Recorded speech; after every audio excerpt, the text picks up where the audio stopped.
Good evening and welcome to another episode of The Unstoppable Overcomers. And I'm your host, Dorothy Odell, for this evening.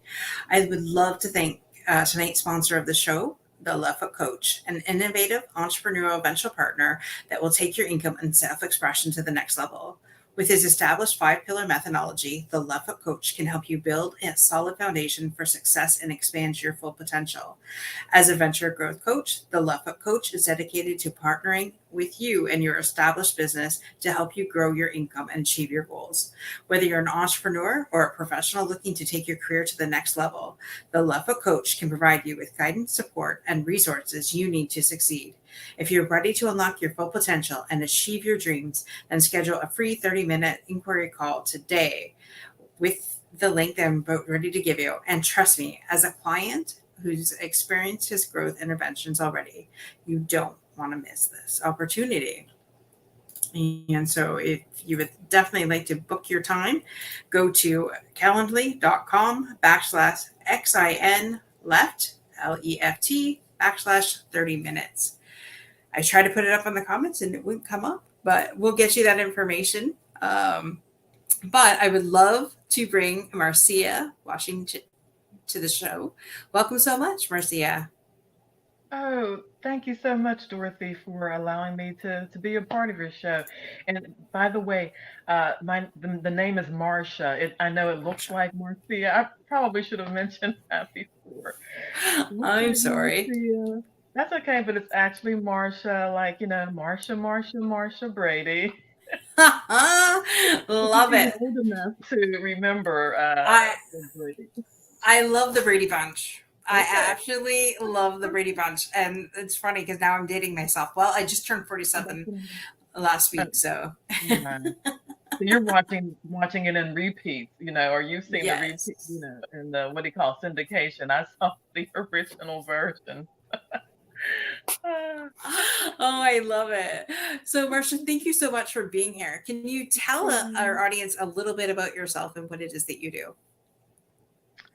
well, I am here in the Pittsburgh, Pennsylvania area, and around 50-ish or so, I was kind of let go from a position, admin assistant or receptionist position, and at that time started wondering, oh, what do I really want to be when I grow up? And so through some prayer and discernment, I felt I was being called to be a chaplain, and so for the past 5 years, I have been before the well, yeah, almost 5 years a chaplain. Past few months, I've been working as a bereavement counselor. But that's probably the nutshell version of my story. Wow, I love that. And go Steelers. Are you a Steelers fan?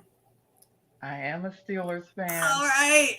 I was Yes, there yes. last August for a game. My favorite Oh, team. oh, Yes. oh, great, great. Yes. So a chaplain. So that has got to be rewarding for sure. So what made you decide to go into being a chaplain? Wow, good question, and probably a little bit of a complicated story, but I would say probably, like I said, around 50 is when I was starting to really discern whether or what I wanted to do. But I would say mid 40s or so, I had already gone back to school, Geneva College, and was in their community ministry program for, uh, the adult education program. And so the only thing is, I had there were a couple classes that I hadn't taken near the end, and so it was at 50 or so when I thought, we'll go back and get those couple of classes and complete it. And then once I completed those for my bachelor's in community ministry, I just felt I was being prompted to continue on, go on, and I thought, well, I don't want to be a pastor. What am I going to do with this community ministry degree? And long story short, I started thinking maybe theology, studies, but I ended up in the Loyola University Chicago Pastoral Studies program, and so my master's is in that. But so, and what I'm saying too is periodically I would check, what were the requirements for a chaplain because I wanted to make sure I had that educational piece together, and so I did realize that I needed to at least have a um, a master's degree in something, be it theology or a MDiv, Masters of Divinity.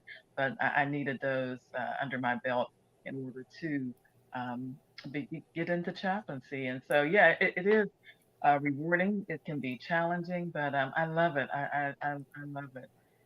Oh, I love that. And I love the fact that you said that you went back to school in your 40s. I love that. And my great grandmother, I don't talk about her a lot, but she went back to school at age 80. So she Oh went back my. and got, I don't even remember what she went back and got, but I was just like, good for you. It doesn't, Mhm. no matter what age you are, age should never stop you. Not that 40 is old, because like I said, 40 is amazing. I think you just start life at 40, because you go through your childhood, and then you go through your teen years, which can sometimes be like, oh my God, like what did I do? And then you go, you get married or have kids. Some of us are late bloomers. Like, I'm a late bloomer. I didn't get married till I was 43. um, Mhm. I have an amazing stepson, but I know I'm not going to have my own kids. um, but it's just, it's funny how life works. And so what would you say is your biggest thing that you've overcome? What's your overcoming story? Oh my. To some degree, my childhood. But I did want to back up a little bit too about the chaplaincy question because another thing that brought that to my attention was with my mom when she was near the end of life. Um, and I know I was around 48 at that time, but there was, well, she got onto hospice, and it was a chaplain that came in to see us, and he would just come in, see how we were doing, and then offer to pray with us. And so that's when I started thinking too, like, oh, I could do this, or I could do that. And not to say, and not belittling what he did, but just again, like I said, I knew I didn't want to be a pastor, and I thought with what he was doing, I'm like, okay, maybe this is what I can do with that degree. So yeah, but again, in terms of overcoming, like I said, to some degree, my childhood. Um, for one, there were actually, in terms of me being a chaplain and being able to have compassion for people and comfort them, it was during my childhood that uh, I think there was the most people that I knew that passed away in my life. I mean, I have told people probably between the age of 10 and 16. I think there were only 2 years I didn't attend a funeral. It kind of started a stepbrother that passed away on Easter Sunday, maybe when I was 10 or so. And then a few years later, a brother that I grew up with drowned. He was only maybe 22, 23. My grandmother passed, or grandmother passed, an aunt passed, and then at 16 was my dad. And when he passed, I thought, you know what, I'm not going to another funeral. I just felt like I'm through. And of course, you're 16, you're young. Of course, there's going to be more funerals to attend, but I just couldn't at that point felt I just couldn't take another funeral. But yeah, so like I said, I feel though that experiences like that uh, did help me as I got older to have some compassion and definitely some understanding about death and a little bit about grieving because when you're real young, I mean, now there's more out there about children's grief and how they grieve, but at the time when I was growing up, it just seemed it was something, you just, this is a part of life and you just kind of, you'll get over it, that sort of thing. Right. I'm so sorry. At that age, like, that is, I couldn't even imagine, losing that many people at that age. Um, I just before we started this taping here, I was just like, I'm no stranger to grief. I mean, there was a lot of people that have passed away in my life. Like I'm down to, came from a big family, and now it's just my mom, my brother, and I, and and I think we all handle grief differently, and Mhm. um, but that for that age, that's a lot of grief. So I'm so sorry for your losses with Thank that. you. And it's funny when you said not funny, haha, but when you said your mom when your mom was in hospice. My We just lost my dad. It would be 2 years in September 14th, and because it Mhm. was in the middle of COVID, and the Mhm. way things had gone down and stuff like that, he was supposed to have gone to hospice, but then due to COVID, we wouldn't have been able to be in there.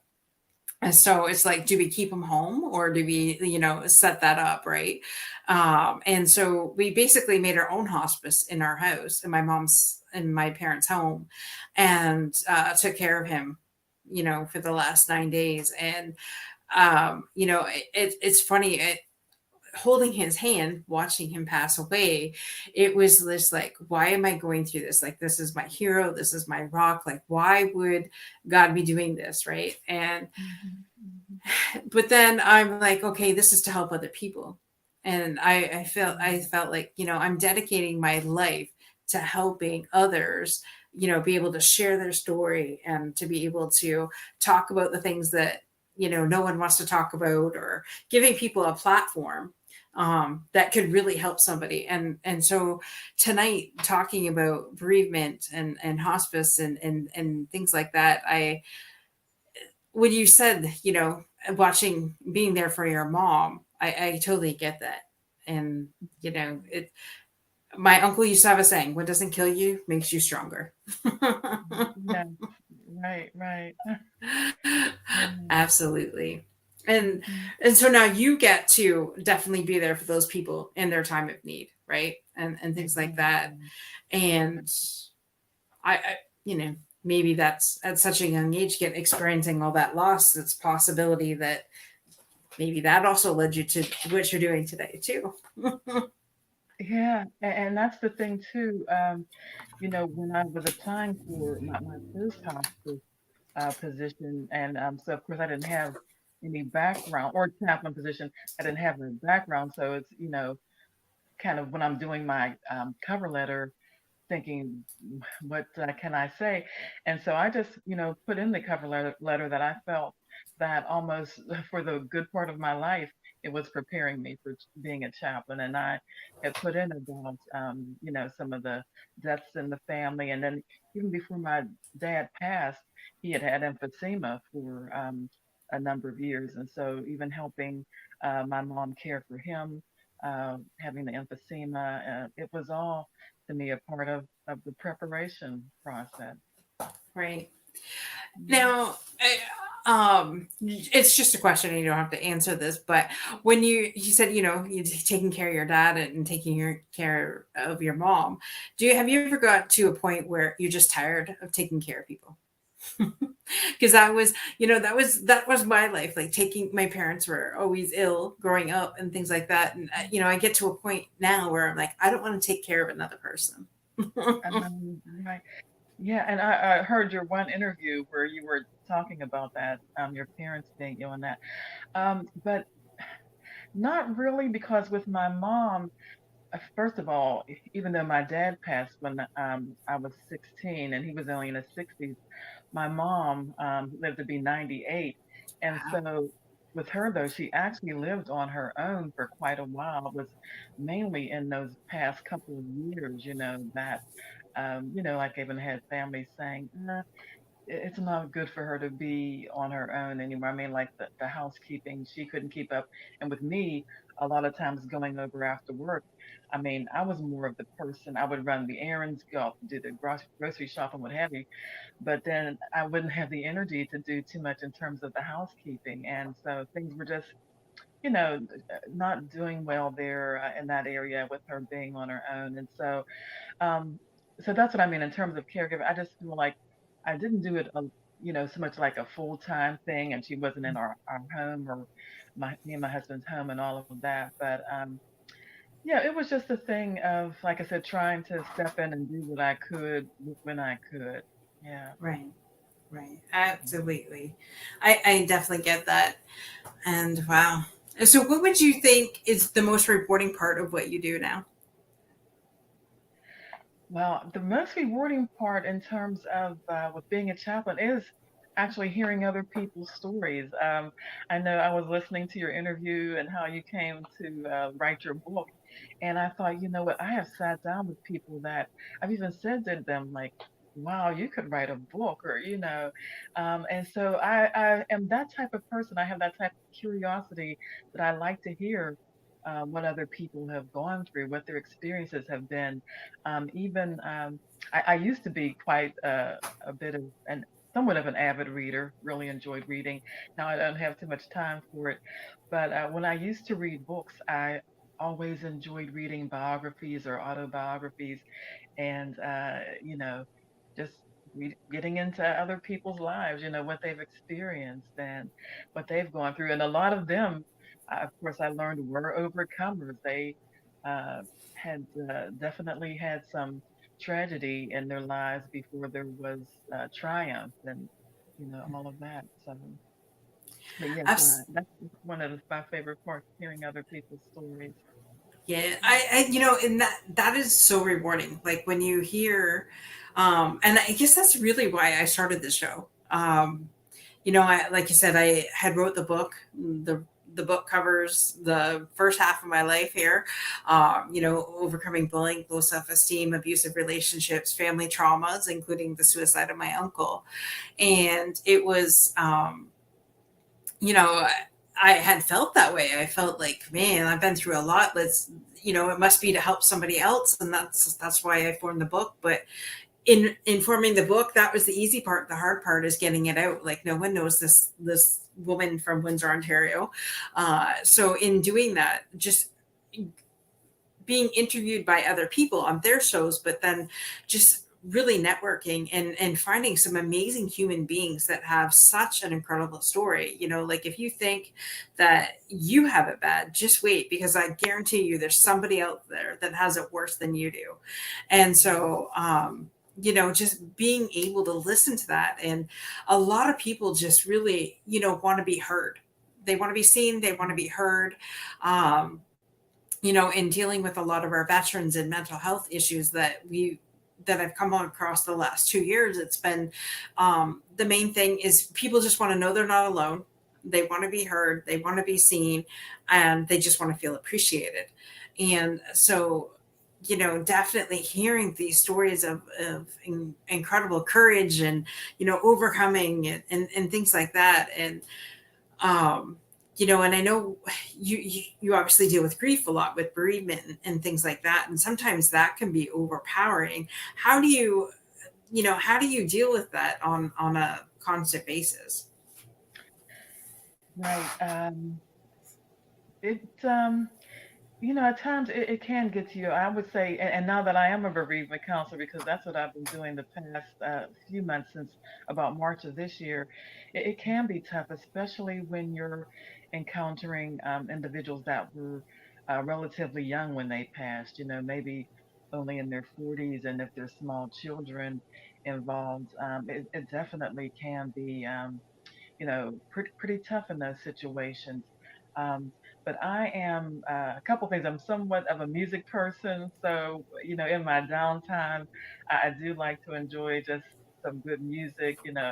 Whether it be uplifting, whether it be some dance music. But those types of things do help me. I'm also a person. I can find comfort in the scriptures, reading certain scriptures and being encouraged that way. And but those are a few of the things that help me to not get too overcome by the difficulties and the challenges of some of those very sad cases with individuals' deaths and things like that. Right. Yeah, definitely. You got to take care of yourself, especially when you're in the public, like you are, like helping other people, finding your self care and whatever, like you said, going to the scriptures and things like that, and just allowing yourself the downtime, Mhm. so that you could be there for other people. It's funny, we just had an episode with Mike. Vini, and that's what he was talking about. Big advocate for self care, and it's funny because I never used to think self care was important. To be quite honest, Mhm. like I said, the first 40 years of my life I spent helping everybody in my family, um, friends, even things like that. Never putting myself at the beginning, like never putting myself there until my dad got cancer, and then given we were given the option to have a counselor if we so chose from the cancer clinic. And Mhm. so I was just like, okay, I was just gotten engaged to be married, and I was planning a wedding, and I work in a very high stress profession during the day. And well, the the place of where I work is like a greenhouse, so it's constant, like it's produce and that's constantly going. There's a shelf life, so you have so much to get it in and out, right? So it's high stress in that area, and so with that, and then my dad gets cancer, Mhm. and I was just like, okay, like this is just one more thing on top of my pile that I just had to deal with, right? And so the first question she asked me was, what is your self-care routine like? And I'm like, you're kidding. I laughed at her, right? I'm like, what do you mean? Like, there's no time for me as everybody else, right? Because I also had a Mhm. stepson too, who was younger than he is now. And she says, well, if you don't start taking care of yourself, I promise you will have end up having a heart attack. And I'm like, okay, well, I was, too young for that. So she gave me some tools, and to say, wait a minute, okay, do put yourself first, find some time, do something that makes you, um, feel alive again, and just time for yourself. So um, that was the very first time, and that was like 4 years ago. So it Mhm. was just like spending all this time in life, 42 years, and then that. So I'm a huge advocate for that because, I like to find what people do, because what I like to do is different than what you would like to do, right? So Right, right. And you bring up a good point, though, Dorothy, because one of the things I would do also with caregivers, individuals that were caring for a sick patient or an ill patient, is, remind them, remember to get self-care, take care of yourself. And I just would feel so badly, though, for those that would say, well, I don't have anyone else to care for, my mom or my dad or whatever, for me to get time for myself. So, again, I would just feel so badly for those individuals. And, so with them, I would just say, well, try to snatch some time for yourself, when you can. If they take a nap and you still have the energy, get in a little a funny program or something, but, try to get those snatches of time for yourself. And because it is important, and I would even say to them sometimes, well, if you don't take care of yourself, what happens if you go down, and then who's going to be here for your loved ones? So, yeah, like I said, I agree with you. It is very important to have that as a part of your routine. absolutely, absolutely. Yeah, it's like they say on your airplane, put your oxygen mask on first. And we always think, though, those stewardess are so annoying, but it's actually true, right? Right, right. You have to go through that whole thing, bring it down, put your mask on, and put yours on first before somebody else's. And we roll our eyes, but we don't realize, like, it's funny because somebody has said, we plug our cell phones in at night to get recharged. So but yet we allow ourselves to get down to nothing. And that really spoke to me because, like I said, for decades, I didn't. And it's so true. And now that I'm finding time for myself, there's sometimes I'm like, well, okay, am I taking too much time? Like, because I feel guilty because things aren't getting done. But then, do the things really need to get done? Yeah, yeah, yeah. We're So, human beings, not human doings, right? So right, right. I've heard that one before too. Mm. it's amazing what we find in this lifetime. It's I figure when the what's the saying? When the student is ready, the teacher will appear. Okay, okay. Yeah. I have this group that I belong to, amazing women, and one of them asked me a question, and then she goes like, "Why can I do this to my kids but not myself?" I said, "Well, when you're ready, then you'll be. When you're ready, then you'll do it." And she come Mm, back with mhm. like, "Oh, like wow, profound." So, anyways, yeah. And so this amazing women, is this a part of a like a ministry group or? So what? No, it's more like kind of like a mastermind type thing. It's funny because LinkedIn is so powerful, right? We all use LinkedIn to some degree to network, right?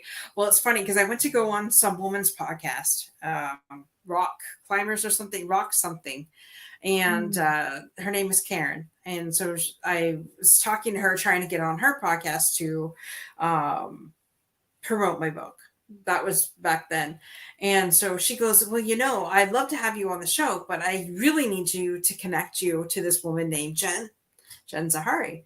And I'm like, "Okay, I'm ready. I'm ready to talk to anybody and anybody. Like, it doesn't really matter to me." And mm, so she connected me with Jen. And so Jen connected me with this. They meet Saturday. They used to meet every Saturday morning, and we basically, it's like we hold each other accountable. So if somebody like, if we want, like, say we want to make 10 grand in our business this month or whatever it is, well, what are the steps you're going to do to that? And then we hold each other accountable, and then we promote each other's stuff so that it's it's all within the group. So it's, but these women are it's funny because I met Jen put me to this group, but I never was on Karen's podcast. Something happened, Karen got sick or something like that, so I was never. So mm, God led me to Jen, and then mm, with that, led me to these other women. And it's been incredible because growing up I never had a lot of friends. For whatever reason, I just, friends back then were not easy for me to make. um, mm, and so um, these women have actually gotten me through the last 4 years, well, 3 years. Um, and without them, I don't know how I would have thrived through my father's death or mm, things like that. And so I truly believe God plants people in our lives to enrich us and to get us through different things. mm. And so it's just one of those divine appointments, just meeting these women. Yeah, yeah. I was thinking, how wonderful that they were there for you at that time. So that is great. And of course, I'm thinking in terms of ministry because, for one, being a chaplain, but also, I do facilitate an online networking group. I call it a networking ministry for women who are in chaplaincy and pastoral care. And so we get together once a month online, and it's mainly to encourage each other to hear, what each of us may be encountering on a particular. There's usually a particular topic or subject, but it is just a way for other women in this vocation to get together and just say, "Oh yeah, I understand that too," or I've you know, dealt with that as well because I know once I became a chaplain, that was the thing. I wasn't running into too many other female chaplains. And so, yeah, last year I thought, I felt like God was prompting me, like, yeah, it's okay. Go ahead and get started with that now. I love that, Marcia, because if you don't is find what you need, you create it. And I love that. And I think as women, and no matter what area of business that we're in, we need that support, right? We need, men do too. Don't get me wrong. Men do too. But I think women coming together is so powerful because we, number one, we don't let each other quit. And number two, you're right. If you hadn't found that group somewhere else, you know, and you need that support. I think we all need that support, right? And so good for you for doing that. So if I come across any other female chaplains, I will definitely be sending them to you. Oh, thank you. Thank you. Absolutely. I'm just going to take one quick break here for our next sponsor. I would love to shout out to Carrie Petrucci, who is a master relationship coach. And have you heard these things over the years in your marriage? My partner never listens to me, and we argue all the time. My partner always has to be right, and everything is always my fault. A relationship is boring. My partner doesn't trust me, and we fight over money all the time. We never agree on how to raise the kids. Does any of this sound familiar? You as a couple have the power to change your relationship and create more joy and intimacy. Please visit highestintentcoach.com, where you will find links to her book and her courses and appointments to schedule a private conversation. Just for visiting, you will get a free download of our fun offerings, 50 things that couples can do for fun. We have the tools you need to succeed as a couple. So definitely go today and book your appointment today. And that is at www.highestintentcoach.com, or give Carrie a call at 512-593-0524. All right. So yes, like I said, I believe being in a group is powerful. Marcia, and I love that you're doing that. Tell us, is there let me bring up your website here. Pow. Should be pawomenchaplains.net. Okay. I did spell that wrong. Okay, I will correct that. Oh my gosh. Sometimes I wonder, women's. Okay. Now that makes more sense. I was just like, what is this on here? It's a good thing I didn't have my contacts in. There we go. PAWomensChaplains.net. There we go. That makes more sense. I was just like, what is this? Anyways, I'm not the world's best speller. That's why I have Grammarly and I have all that. And yes, I've written 2 books, but please forgive me. And you know what? I'm not the world's best typist, so that's why for me to have been an admin assistant and research, I'm like, that has to be God, because when I took typing and shorthand, if you probably don't even know what shorthand but when I took typing and shorthand in high school because I wanted to be a secretary, I was amazing at the shorthand thing, but the typing, I just struggled to get above 45 words per minute. And these days, though, I don't even know if any of that counts because you're, on the computer, it's for some reason it seems you can just speed right along. But back in my day, it was the old fashioned electric typewriter and all of that. Okay, so I have to ask this because I have used a typewriter myself. I am 47 and I used to have a typewriter myself. Did you have where you could back up and have that white tape across there and retape over it? Yes. Oh man. Hate to even think about it. Wow. Yeah. Right? I mean, it was so damn annoying. It was like, oh my gosh, like how? And then we got our first computer, and then out went the typewriters. But I know that there had to have been a typewriter somewhere still in my family somewhere. Okay. My family doesn't get rid of anything. My grandfather used to have a printing business down in his basement. The government knew about it. It was all good. But he had the old fashioned typewriter. He had the old fashioned, he used to make tickets for the Legion and perforate them by hand. That used to be my job.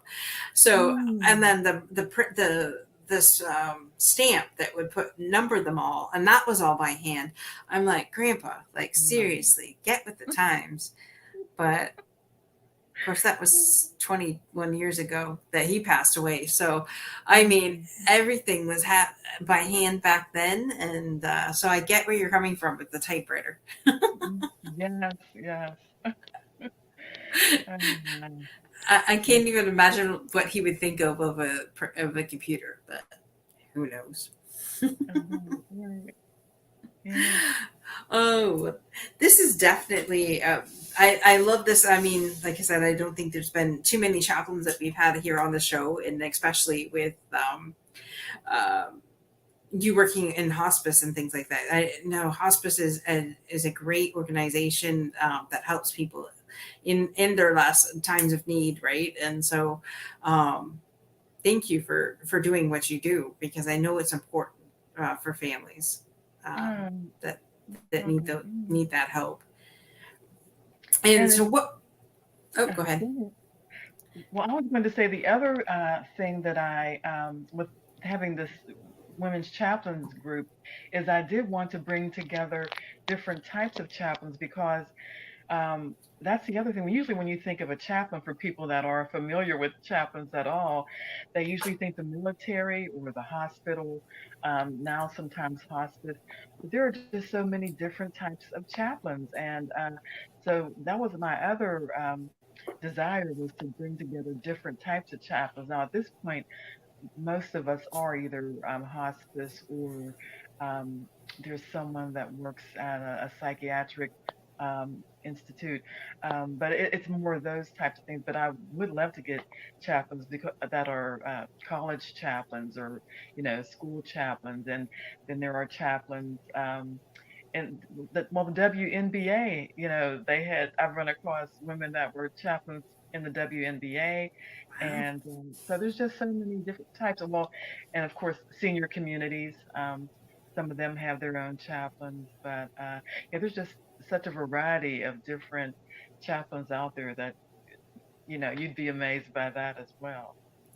I love that. I didn't think of that till you just said that because my uncle ended up being my dad's baby brother ended up being a chaplain for the Canadian Armed Forces. He wanted so badly, desperately, to become a chaplain so that he could go overseas. Right? He was. My mom called him a desk jockey, but he was a secretary for the Canadian Armed Forces, and so he wanted to get into the front lines, and the only way back then he could do that was to become a chaplain. So he went and took the schooling, and then when he was done with schooling, that's when they took all the chaplains out of the Canadian Armed Forces. So he got mad and said, well, I'm going to Taiwan and I'm going to go teach English to the Taiwanese children. So he ended up doing that. But you're right. I didn't even think about that. I don't know what it's like for the U.S. Armed Forces, but I know for the Canadian military, they got rid of them back then. I don't know if they brought them back, um, but yeah, thank you for that reminder. Sure. And then, matter of fact, one of the chaplains that meets with us occasionally when she can, she actually used to be on the Pittsburgh police force. Now she still volunteers as a chaplain for the city of Pittsburgh police, but she's also an educator. She's a college professor. But yeah, so even with that, like I said, there's just so many different arenas and areas where chaplains are used. Right. I love that. We will have to look more into this for sure. There's a whole group of people out there that we need to touch base with. I love that, and then you bring them all together with your group, and that's important. Again, pawomenchaplains.net. So go check Marcia out at that website, and wow, what an incredible story. Um, Now it says here that you also produced a documentary and a short film. What is that Yeah. about? I just saw Well, that. yeah, yeah. Some years ago, well, I used to be somewhat of a, creative person in terms of poetry writing and that sort of thing. So this happened in my 40s. Um, that well, it did first of all start with doing poetry and doing at least you do a little bit of spoken word, but even leading up to that, if I could take a few minutes, getting back into the whole thing of poetry writing came through grieving. I had at 40 experienced an ectopic pregnancy, and then at 42, I became pregnant, but in the 11th week, I miscarried. And so something about those experiences just opened up that creative side of me again because I did used to write poetry when I was younger, then got away from it for years. But with those experiences, I just felt maybe the only way that I could really kind of express some of what I was feeling was through writing. So it started with that, the writing of poetry again and all of that. But then at one point I was asked to do participate in a Black History Month program and do maybe a poem. Well, I thought I, would do something original, and so I started looking at some of Black history, coming up with different people maybe to write about. And I was just amazed at that time the different people I was discovering that I hadn't heard about before. So it was from that I next thing you know, I decided to have a small drama theater group, and we would present the stories of African American women that maybe you didn't often hear about. And I called it For Real Women, or the drama pieces where it was called For Real Women, because we would present the stories of four African American women each season. And so the documentary short film was a result of that because one of the women that we did the story on was Janet Collins, which was she became the prima ballerina for the Metropolitan Opera, and so it was from her amazing story reaching that level in the ballet world, and she was already 35 by the time she made that accomplishment, which in terms of dance, that's almost being elderly, 35. But here she was becoming the prima ballerina. And, I just got so taken by her story. The next thing you know, I was talking to someone and saying, do a documentary on her, her story is so great. And then they were like, well, you do it. And I'm like, what do you mean? I don't have a filmmaking background. I don't know anything about that.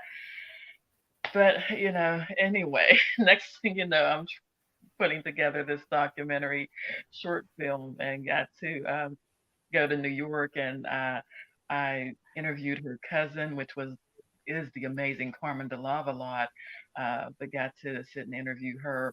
I found the previous dance partner of this Janet Collins, interviewed him, and so the result was a little short film, was maybe about 27 minutes, and not saying that it took off and became this great documentary of the ages, but it was just a matter of having that idea and you know God enabling me to go ahead and put it together.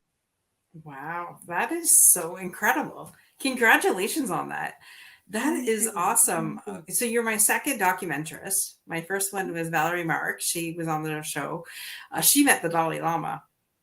Oh, I know. It's like I've met some incredible women on this show. Like this is awesome.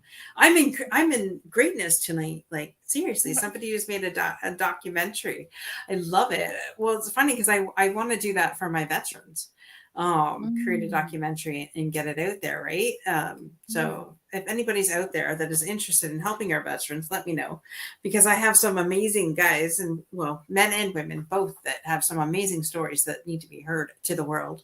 I Mm, mean, I'm trying to get it out there. I mean, I have it's on our Roku channel and things like that. They're episodes, um, mm. but yeah, like to create a short film or even a featured film.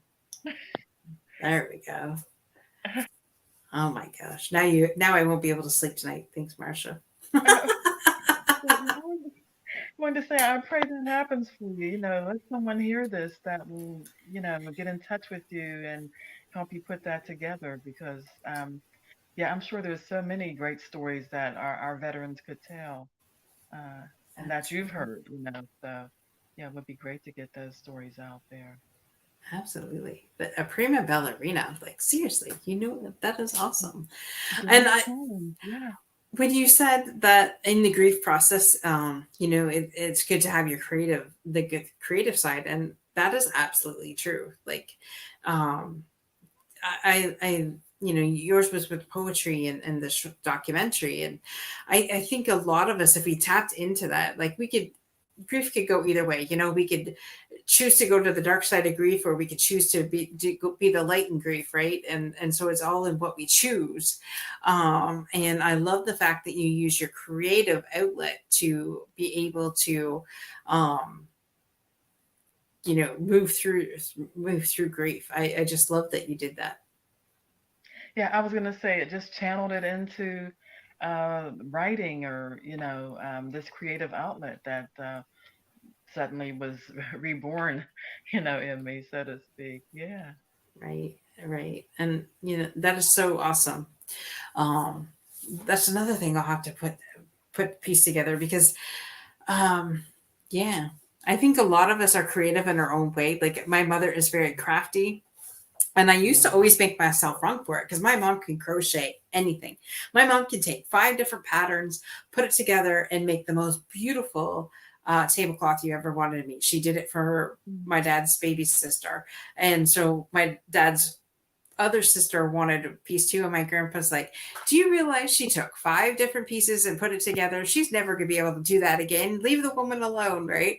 And so it's just hilarious how people can be creative in it. Like for me, I never thought about it. Now I see that I'm creative in my writing, and I'm creative in podcasting and media and things like that. But I never really thought about, I spent years putting myself down because I wasn't creative like my mom in crafts and things like that. But you're right. It depends on what craft you like. It doesn't have to be what other people think. Right. And that is the thing, we tend to compare ourselves or say, "Oh, I wish I could do that like you." I mean, with some people, it's cooking, they can just whip up something. I mean, where they find that to be a positive outlet for them, cooking. For me, it's like I gotta eat, so I guess I gotta cook, and but it's not like when I'm feeling, that I'm down or what have you, that I'm gonna go say, "Oh, let me go whip up something." No. But yeah, so everybody has their thing, and sometimes with people, it comes so naturally to them that they think, "Oh, this is no big deal." It might be artwork, and they say, "Oh, well, anybody can probably do this," but it's like, no, no, they can't, you know. Yes, I love that. Yes, what somebody's creative outlet is somebody else's like new thing, or whatever, however you want to say that. And some people might like painting and and things like that. So never compare yourself to someone else. Yeah. That's been a huge life lesson of mine. Yeah, and it's like we have difficulty realizing our own gifting, and I do believe that God has gifted us each with certain abilities and certain things that we are able to do that others, may are likely not able to do as easily. And so I think it's just hard for us to sometimes recognize those giftings because, again, we may do something so naturally that we don't even think it's anything special. Yeah.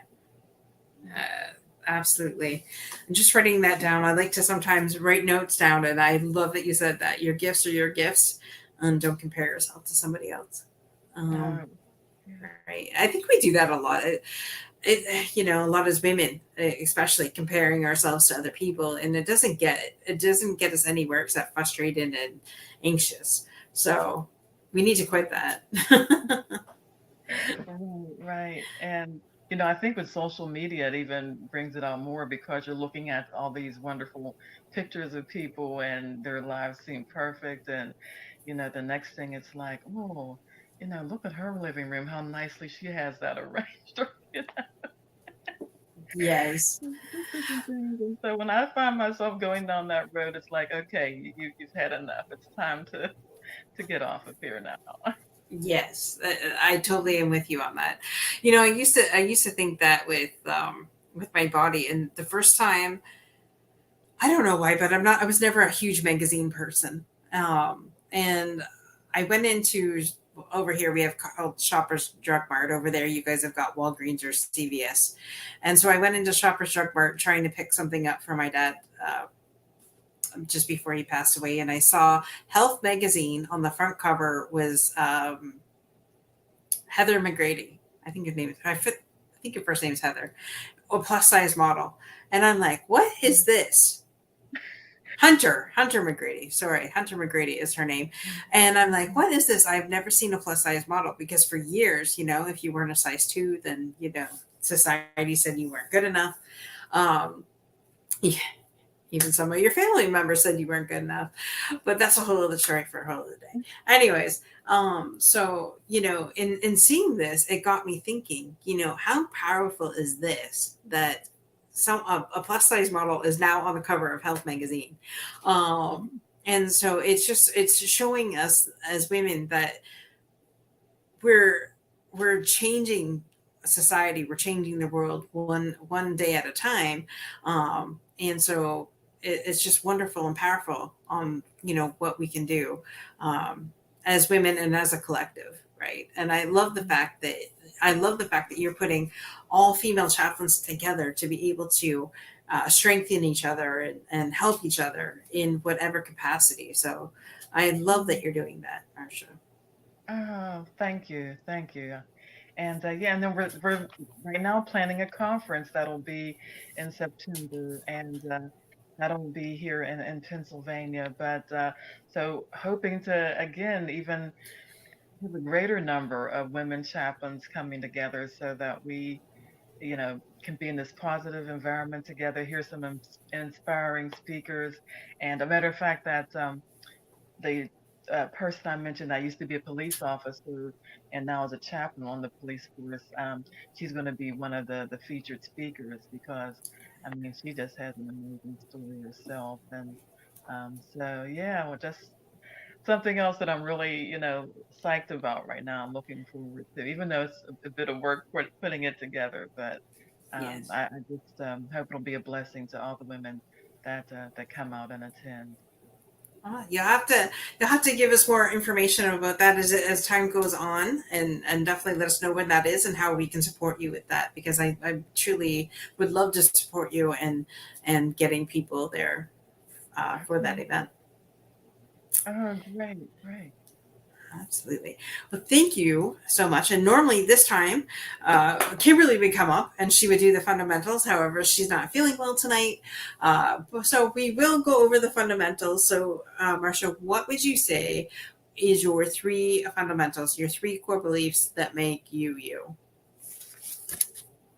Oh, I would say caring, um, living out my faith, and laughter. Laughter is important, I feel. Absolutely, absolutely. Laughter is the best medicine, is what Patch Adams said, right? So That he definitely. must have been a Bible reader, because I was going to say, even in our scriptures it says, laughter is like a good medicine. So, Absolutely. Absolutely. yeah. Well, thank you so much, Marcia, for taking the time to be here with us tonight. We truly appreciate you. May God bless you and continue on your endeavors, and definitely with the bereavement counseling and being a chaplain, and just working with people in hospice, and working with all female chaplains. So just bless you, and thank you for doing what you're doing. Thank you so much. And Dorothy, again, thank you so much for allowing me this time. I truly appreciate it. God bless you. Thank you so much. And I just want to give one last shout out to our last sponsor of tonight's show.